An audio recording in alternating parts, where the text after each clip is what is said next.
Hi there, I'm Heather for Garden Design and welcome to my garden. I live and garden in the southwest suburbs of Chicago. I'm Zone 5B, cold climate gardener, and I've been here for about 20 years, which means I've made a lot of mistakes. But it also means that I've learned to work smarter, not harder. So I thought it would be fun to share with you my 8 tips for lightening your load a little bit and working a little bit smarter in your garden.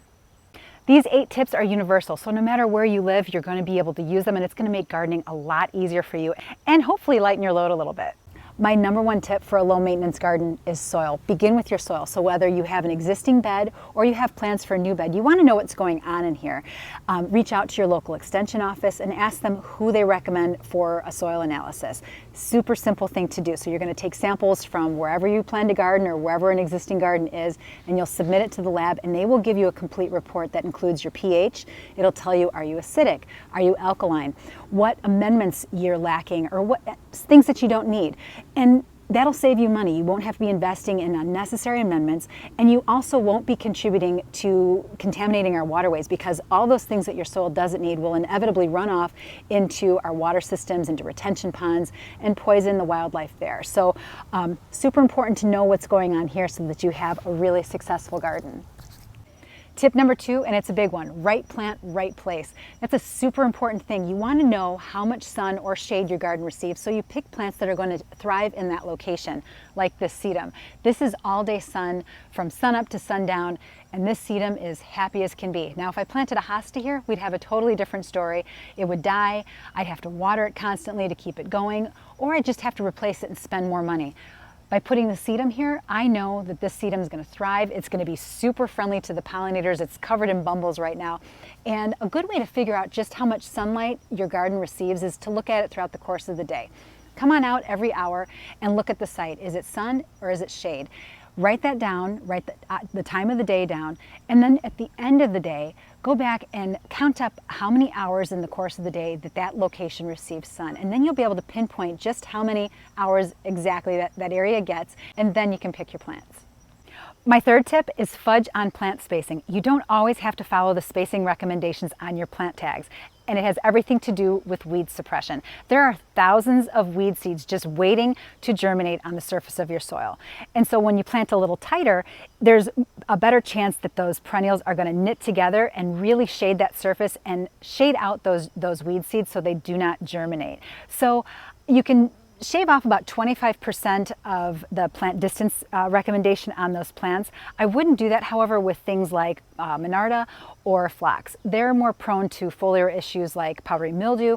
You want to make sure that you stick to those recommendations for those types of plants just to ensure that you've got good air circulation and you minimize the potential for foliar issues later on. And speaking of weeds, my 4th tip is mulch, mulch, mulch. Really important stuff here. You want to make sure that you're shading out any bare soil by covering it with a couple inches, about 2 to 3 inches of mulch.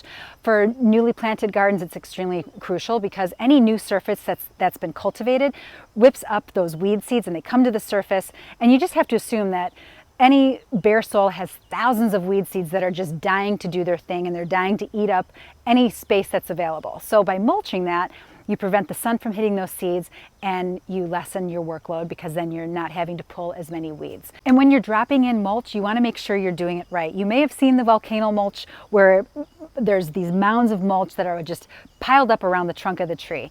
What that does is it holds moisture against the trunk of the tree, it weakens it, and it also creates a vector for insects to get into that trunk. So when you're putting mulch in, you want to make sure that you're pulling the mulch away from the trunk of the tree just so that you've got plenty of wiggle room between the mulch and your trunk and you've got a healthy tree. Number 5, choose drought tolerant plants. There's no guarantee that we're going to get the recommended 1 inch of rainfall every week, and I'm certainly not one to go out into the garden and hand water and babysit plants. After the first 2 years of a tree in my garden, I'm not providing any supplemental watering. And after the first 6 weeks of a perennial in my garden, I'm not watering that either. It's got to get on with it or it's out of here.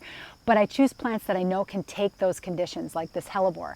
This hellebore is an excellent plant for dry shade. It has this gorgeous flower. Some are doubles, some are singles, and I've got a variety of them scattered throughout my landscape. Flowers in the spring, maintains this really nice mounded habit, big leaves. The leaves are very textural, very leathery, and it's semi-evergreen. So in the wintertime, this will have some green on it as well, and super easy to maintain too. So for a dry shade situation, this is a perfect plant. Other plants to consider with great drought tolerance include sedum, Buddleia, but be careful, this plant is invasive in certain parts of the country, so check your invasive species list for your state. Grasses are another good choice and have wonderful autumn interest. Calamintha nepeta in the foreground here is another great water-wise plant. It's also extremely pollinator friendly too. Stackies or lamb's ear is another great choice, and it adds a textural element to the garden as well. Look at those soft leaves. This is allium, and it's another good choice, and it's past its prime, but when it's at its peak, it is purple, beautiful, and covered in pollinators, but it's super water-wise, and I have this located right next to my driveway. I don't water any of this, and I've got some bindweed here too, which is pretty much my nemesis, but perennial allium is a great choice for a water-wise garden. So those are just a few of the water-wise plants in my garden, and there are so many others: salvias, nepetas, coneflower. There's a lot of them out there. Pay attention to your plant tags. If it says it's water-wise or drought tolerant, or maybe it's got a little watering can that shows it maybe a quarter full of water or a half full with water, it means it's a little less thirsty. So you focus on those plants and get those in your garden so you're not having to babysit and hand water these plants. Tip number 6 is for all you container gardeners out there. Go big or go home. Go for as big a container as you possibly can because they dry out slowly. You won't have to be watering them as often as you would if you had tiny containers. Tiny containers dry out faster. Big containers have more soil volume in there, which means there's more potential to hold moisture longer. Terracotta containers are gorgeous. I love them, but they're highly porous. They dry out fast, whether they're big containers or small containers. Go for things like fiberglass containers, plastic containers, glazed containers, self-watering containers. Those things will hold water longer, which means less work for you, which means a nicer water bill. You're not going to be having to shell out as much cash to water your garden. And also, any container you choose, make sure it's got good drainage. Drainage is crucial. It's important for it to be able to hold moisture, but you don't want it to become a pond for your plants because those will end up dying and then you're having to buy more plants.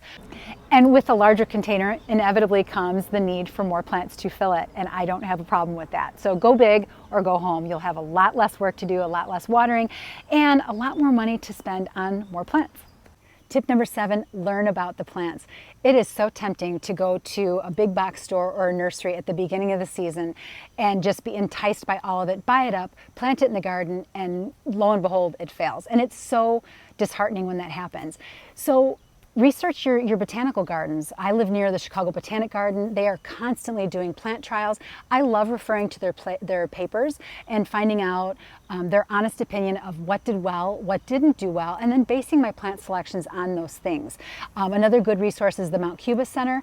They did a recent trial of hydrangea arborescens that was very important for me as far as picking my next smooth hydrangea I wanted to add to my garden. And another great resource is All America Selections. I love referring to them. They do plant trials all across the country. They pick regional winners and national winners in annuals, perennials, and vegetables every single year.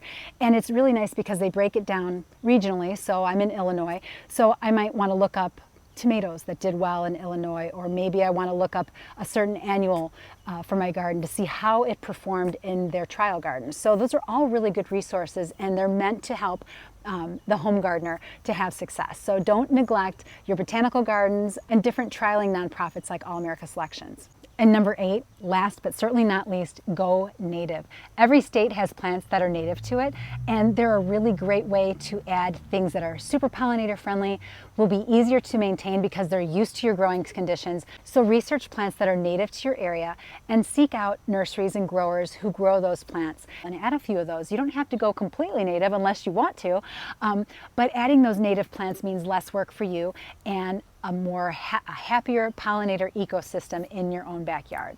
Keep in mind there's no such thing as a no maintenance garden, but we can have a lower maintenance garden. So hopefully these 8 tips help you to work smarter, not harder. Happy gardening.